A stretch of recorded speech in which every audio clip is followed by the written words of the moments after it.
Buonasera da Sicilia 24, questi titoli del nostro telegiornale. Si svolgeranno venerdì a Palermo i funerali della donna morta dopo 8 giorni in barella. La procura apre un'inchiesta per omicidio colposo. La figlia dice: mi sento in colpa, ho scelto io questo ospedale.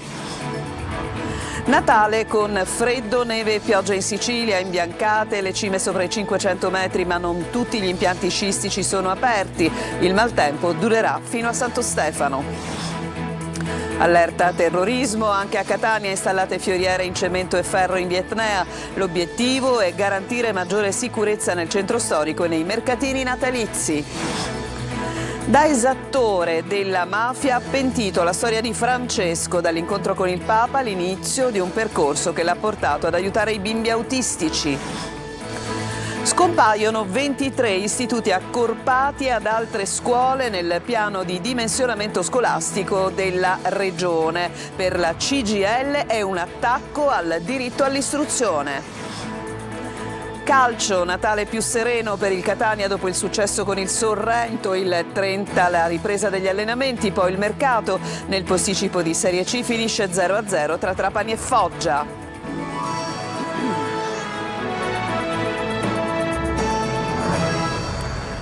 Ancora ben trovati, si svolgeranno venerdì alle 10:30 a Palermo i funerali della donna che è morta dopo essere stata 8 giorni in barella. La Procura di Palermo indaga per omicidio colposo e la figlia della donna si sfoga ai nostri microfoni dicendo: ho scelto io questo ospedale. Marco Gullà.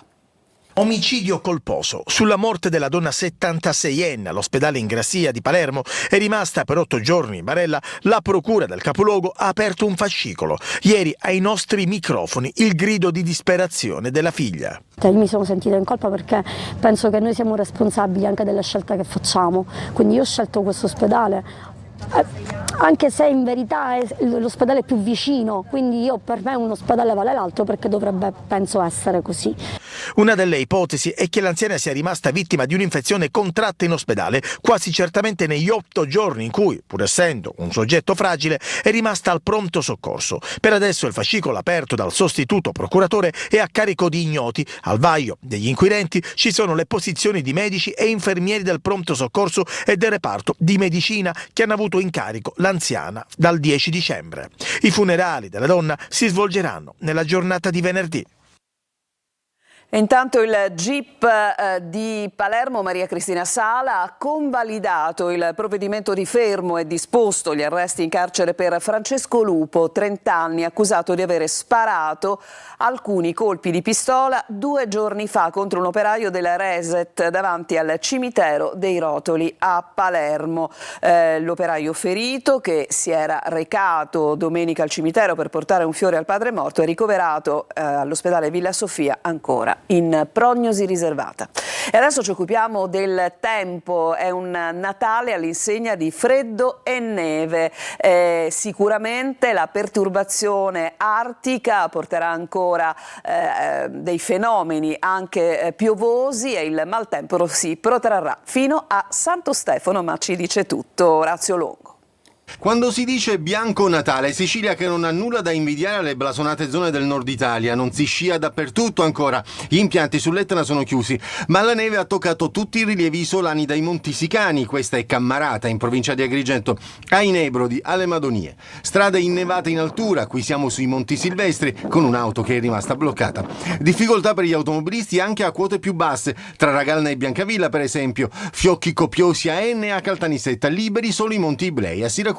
Le temperature percepite sono state sotto zero. A Palermo è arrivata anche la grandine. Diversi gli interventi dei vigili del fuoco per alberi pericolanti, allagamenti e distacchi di intonaci. Per la caduta di un albero è rimasta chiusa la strada provinciale 57. Ghiaccio su alcune strade statali, sulla Palermo-Sciacca a Giacalone e neve anche a 600 metri. La raccomandazione è di mettersi in viaggio solo se si è equipaggiati con catene o con pneumatici da neve. A Messina il sindaco ha disposto la proroga della chiusura delle ville comunali e dei cimiteri, centinaia gli interventi dei vigili del fuoco, nelle immagini interventi di messa in sicurezza di alberi sradicati. Allerta gialla della Protezione Civile regionale per rovesci e temporali, previsti ancora venti freddi di Bora e Grecale ma in diminuzione. Tempo instabile per il giorno di Natale e temperature rigide di 4-5 gradi sotto la media trentennale stagionale.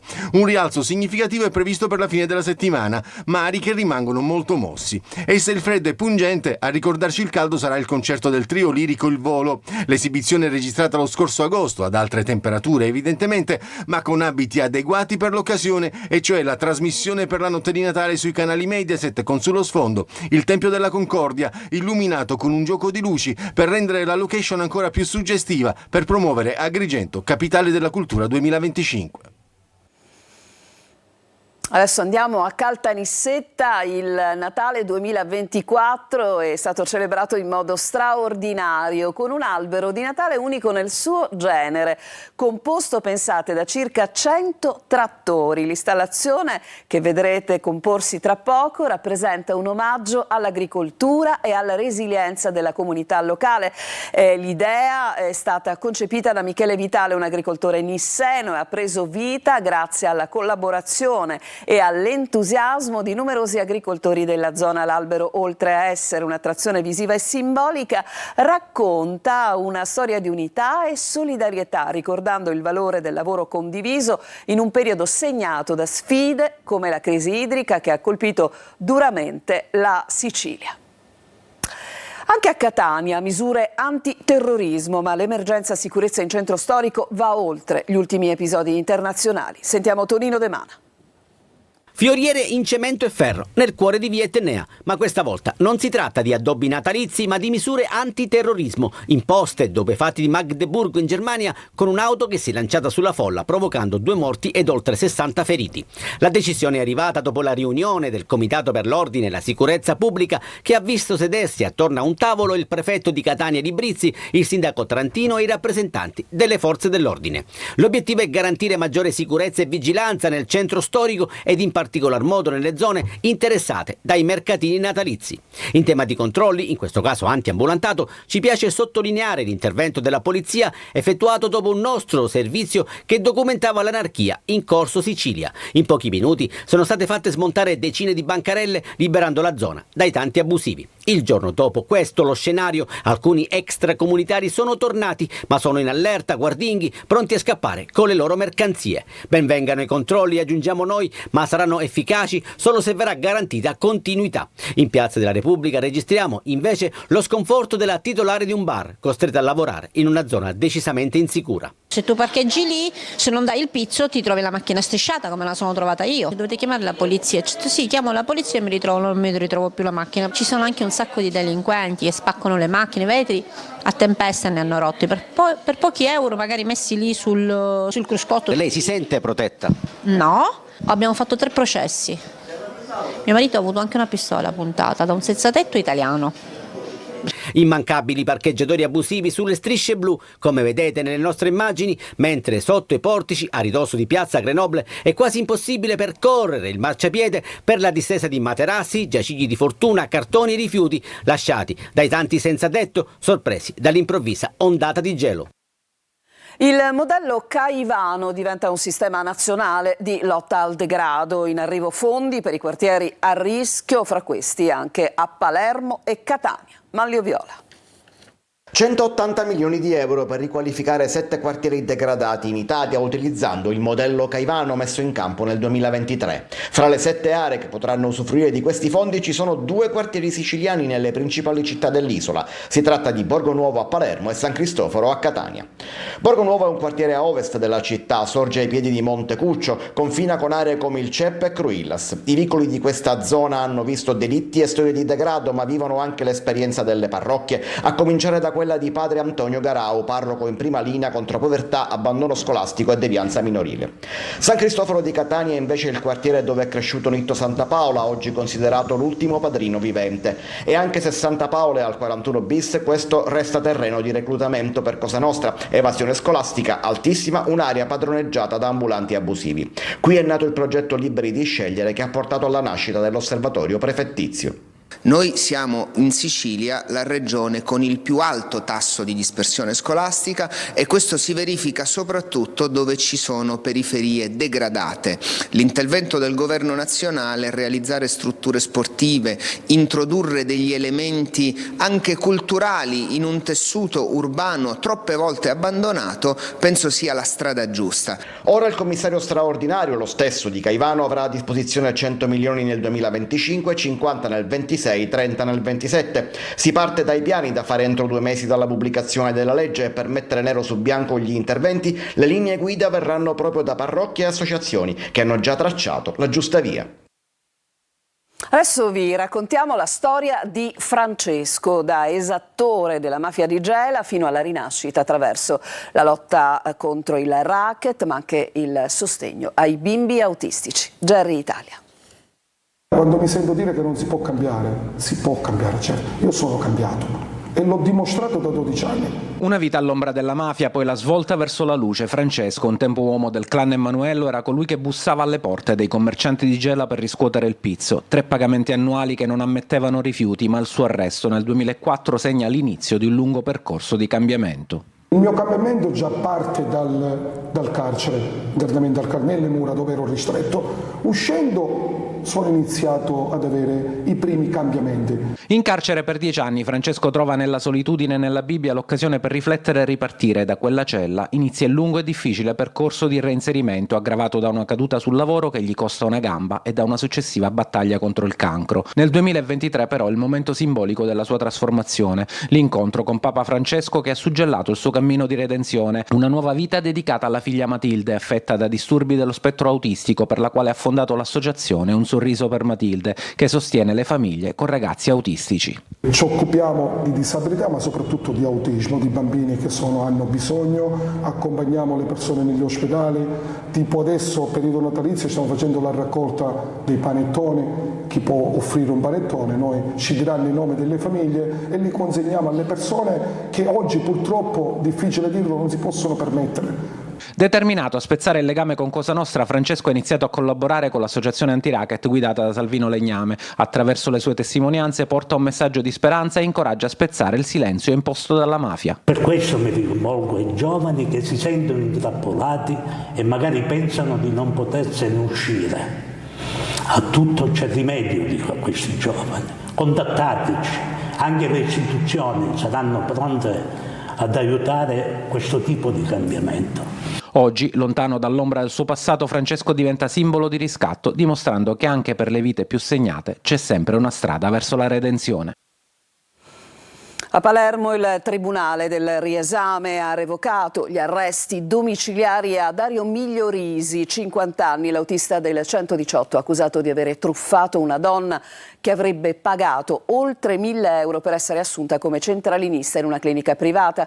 I giudici hanno accolto l'istanza di scarcerazione presentata dal suo legale e hanno disposto per lui l'obbligo di firma. Adesso ci fermiamo, c'è una pausa e poi vi parliamo del piano di dimensionamento scolastico della Regione. A tra poco.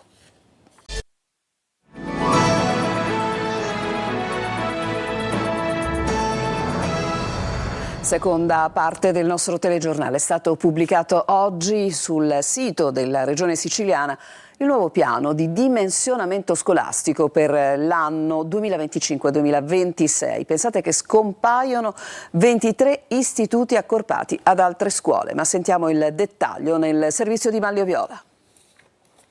23 scuole soppresse con i relativi plessi scolastici accorpati ad altri istituti pari grado o di istruzione superiore, come avvenuto in passato fra elementari e medie. È il risultato finale dell'approvazione del nuovo piano di ridimensionamento scolastico in Sicilia per il prossimo anno 25-26. Secondo il decreto firmato dall'assessore Mimmo Turano, le 23 istituzioni scolastiche vengono soppresse nel rispetto della normativa nazionale. L'accorpamento riguarda 5 scuole di Palermo, 4 di Catania, 3 ciascuna a Messina e Agrigento, 2 a Caltanissetta, Siracusa e Trapani, una a Ragusa e una ad Enna. Il documento, che è già stato condiviso con il Ministero dell'Istruzione, punta soprattutto sul principio di unificazione delle direzioni didattiche primarie, quindi le scuole elementari, alle scuole secondarie di primo grado, quindi le medie, dando vita a istituti unici comprensivi. Questo ha portato alla soppressione delle rimanenti 4 direzioni didattiche presenti a Palermo e le 3 ancora presenti a Catania e provincia. Per la Regione, così come per il Ministero, si tratta di una razionalizzazione fatta in base alla disponibilità di strutture e al numero di alunni previsti nel prossimo anno scolastico, ma per la CGIL si tratta invece di un piano inaccettabile che rappresenta un duro attacco al diritto allo studio e alla qualità dell'istruzione in Sicilia, come sostiene il segretario generale FLC Adriano Rizza, per il quale questa manovra è una resa di fronte ai problemi strutturali della scuola pubblica siciliana, camuffata da una presunta volontà di modernizzazione. Boccata d'ossigeno per gli agricoltori, il livello dell'acqua nella diga Ancipa si eleva. Sentiamo. 4 milioni di metri cubi di acqua invasata. Le piogge di questi giorni aiutano gli agricoltori. L'invaso dell'Ancipa aumenta il livello. Queste le immagini del sopralluogo effettuato su disposizione del capo dipartimento regionale della protezione civile e coordinatore della cabina di regia per l'emergenza idrica, per accertare il corretto funzionamento dell'impianto e dei dispositivi di misurazione del livello del lago. L'obiettivo è stato quello di confrontare i dati rilevati con quelli forniti da Enel Green Power, gestore dell'infrastruttura. Una boccata d'ossigeno, spiegano da Confagricoltura. In questi giorni devo ringraziare il Consorzio di Bonifica e tutti i dipendenti che si stanno prestando affinché l'acqua a monte non vada a mare, quindi viene captata attraverso delle traverse dei canali, per dare la possibilità a tutti gli agricoltori della piana di Catania di riempirsi i loro laghetti che erano completamente vuoti. La cabina di regia ha fatto bene a variare lievemente i prelevi da Ancipa, grazie ai quali i turni anche nel Nisseno, oltre che nell'Ennese, sono diminuiti da 6 a 5 giorni, ha precisato Salvo Cocina. Ci fermiamo ancora, un'altra pausa, poi il calcio con il Catania che trascorrerà sicuramente un Natale più sereno.